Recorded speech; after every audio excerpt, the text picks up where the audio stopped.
Hi friends, welcome back to Sanduloka Kannada logs. Friends, ಇವತ್ತು ಶನಿವಾರ. ನಮ್ಮ ಮನೆಯಲ್ಲಿ ಇವತ್ತು ನಮ್ಮ ಹಸ್ಬೆಂಡು ಅಯ್ಯಪ್ಪ ಸ್ವಾಮಿ ಮಾಲೆ ಹಾಕಿಸ್ಕೊಂಡಿದ್ದಾರೆ. ಇವತ್ತು ಇರುಮುಡಿ ಕಟ್ಟೋ ಪೂಜೆ ಕೂಡ ಇದೆ ಮನೆಯಲ್ಲಿ. ಊರಿಂದ ಅಪ್ಪ ಅಮ್ಮ ಕೂಡ ಬರ್ತಾ ಇದ್ದಾರೆ. ಪೂಜೆ ಇರೋದ್ರಿಂದ ಮನೆಯಲ್ಲಿ ಸ್ವೀಟ್ ಮಾಡಬೇಕು, ಒಂದು 4 ಎಲೆ ತೆಗಿಬೇಕು ಅಂತ ಹೇಳ್ತಾರೆ. ಸೊ ಅದಕ್ಕೆ ನಾನಿಲ್ಲಿ ತರಕಾರಿಗಳನ್ನೆಲ್ಲ ಬಳಸ್ಕೊಂಡ್ಬಿಟ್ಟು ತಿಳಿ ಸಾಂಬಾರು ಕೂಡ ಮಾಡ್ಕೊತಾ ಇದ್ದೀನಿ. ತಿಳಿ ಸಾಂಬಾರು ಮಾಡ್ಕೊಂಡಿದ್ದಾದಮೇಲೆ ಸ್ವಲ್ಪ ಶಾವಿಗೆ ಮತ್ತು ಹೆಸರುಬೇಳೆ ಕೂಡ ಸೇರಿಸ್ಕೊಂಡು ಇಲ್ಲಿ ಪಾಯಸ ಕೂಡ ಮಾಡ್ಕೊತಾ ಇದ್ದೀನಿ. ಅದಾದಮೇಲೆ ರಾತ್ರಿಯೇ ನಾನು ಕಡಲೆಕಾಳು ಮತ್ತು ಬಟಾಣಿ ನೆನೆಸಿಟ್ಟಿದ್ದೆ. ಸೊ ಅದ್ರ ಜೊತೆಗೆ ಕ್ಯಾರೆಟು ಬೀನ್ಸು ಹಾಕಿ ಆ ಥರ ಒಂದು ಪಲ್ಯ ಕೂಡ ರೆಡಿ ಮಾಡಿಕೊಂಡೆ. ಅದಾದಮೇಲೆ ಇಲ್ಲಿ ಬೀನ್ಸ್ ಪಲ್ಯ ಕೂಡ ರೆಡಿ ಮಾಡ್ಕೊತಾ ಇದ್ದೀನಿ. ಇದಂತೂ ತುಂಬ ಈಸಿ, ತುಂಬ ಕ್ವಿಕ್ಕಾಗಿ ಆಗುತ್ತೆ ಮತ್ತು ಅಷ್ಟೇ ರುಚಿಯಾಗೂ ಕೂಡ ಇರುತ್ತೆ. ಈ ಪಲ್ಯ ಕೂಡ ಮಾಡ್ಕೊಂಡಿದ್ದಾದಮೇಲೆ ಮನೇಲಿ ಪೂಜೆ ಕೂಡ ಮುಗೀತು. ಸ್ವಾಮಿಯವರು ಕೂಡ ಕೂತು ಊಟ ಮುಗಿಸ್ಕೊಂಡಿದ್ದಾದಮೇಲೆ ನಾವು ಕೂಡ ಮನೇಲಿ ಎಲ್ಲರೂ ಊಟ ಮಾಡಿದ್ದಾದಮೇಲೆ ಇಲ್ಲಿಂದ ಡೈರೆಕ್ಟಾಗಿ ದೇವಸ್ಥಾನಕ್ಕೆ ಹೋದ್ವಿ.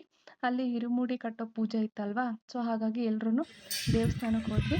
ನೋಡಿ, ಇದು ಅಯ್ಯಪ್ಪ ಸ್ವಾಮಿ ದೇವಸ್ಥಾನ. ಇಲ್ಲಿ ಇರುಮುಡಿ ಕಟ್ಟೋ ಪೂಜೆ ನಡೀತಾ ಇದೆ. ಇಲ್ಲಿ ನಮ್ಮ ಅಮ್ಮ ಅವರು ಬ್ಯಾಗಿಗೆ 1 ರೂಪಾಯಿ ಕಾಯಿನ್ನು ಅದ್ರ ಜೊತೆ 3 ಹಿಡಿ ಅಕ್ಕಿ ಕೂಡ ಹಾಕ್ತಾ ಇದ್ದಾರೆ. ಇಲ್ಲಿ ನಾನು ಕೂಡ ಇರುಮುಡಿ ಬ್ಯಾಗಿಗೆ ಅಕ್ಕಿ ಕೂಡ ಹಾಕ್ತಾ ಇದ್ದೀನಿ. ಅದಾದಮೇಲೆ ಒಬ್ಬರಾದ್ಮೇಲೆ ಒಬ್ಬರು ಹಾಕ್ತಾ ಇದ್ವಿ. ನಮ್ಮ ಅಪ್ಪಾಜಿ ಅವರು, ನನ್ನ ಮಗಳು ಸಂಗೀತಾ, ಎಲ್ಲರೂ ಕೂಡ ಹಾಕ್ತಾ ಇದ್ದೀವಿ.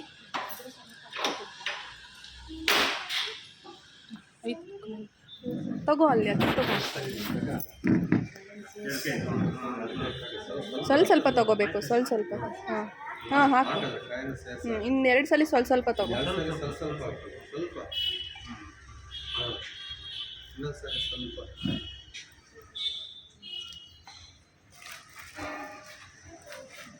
ಸಾಕು, ಬಾ.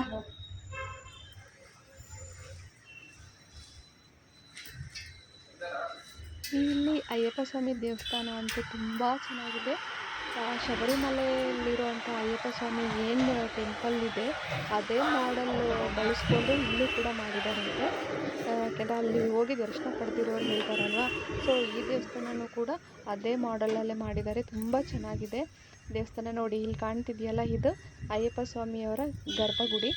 ಆದಮೇಲೆ ಅಲ್ಲಿ ಕಾಣ್ತಾ ಇರೋದು ವಿಘ್ನೇಶ್ವರ, ಮತ್ತು ಅದರ ಹಿಂದೆ ಇದ್ದಿದ್ದು ನಾಗರ ದೇವಸ್ಥಾನ. ಸೊ ಹೀಗೆ ತುಂಬ ಚೆನ್ನಾಗಿದೆ ಇದು. 3 ದಿನ ನನಗೆ ಫೋಟೋ ತೆಗಿಯೋಕ್ಕಾಗಲಿ ವಿಡಿಯೋ ಮಾಡೋಕ್ಕಾಗಲಿ ಬಿಡಲಿಲ್ಲ ಅವರು. ಸೊ ಹಾಗಾಗಿ ನಾನು ಗರ್ಭಗುಡಿನ ಮಾತ್ರ ಫೋಟೋ ತಗೊಂಡೆ. ಇಲ್ಲಿ ಪೂಜೆ ಎಲ್ಲ ಆದಮೇಲೆ ಸ್ವಾಮಿಯವರು ಕೂಡ ಗುರುಗಳ ಕಾಲಿಗೆ ಬಿದ್ದು ನಮಸ್ಕಾರ ಮಾಡ್ತಾರೆ. ಇಷ್ಟ ಆಗಿತ್ತು ಇವತ್ತಿನ log. Thank you friends for watching.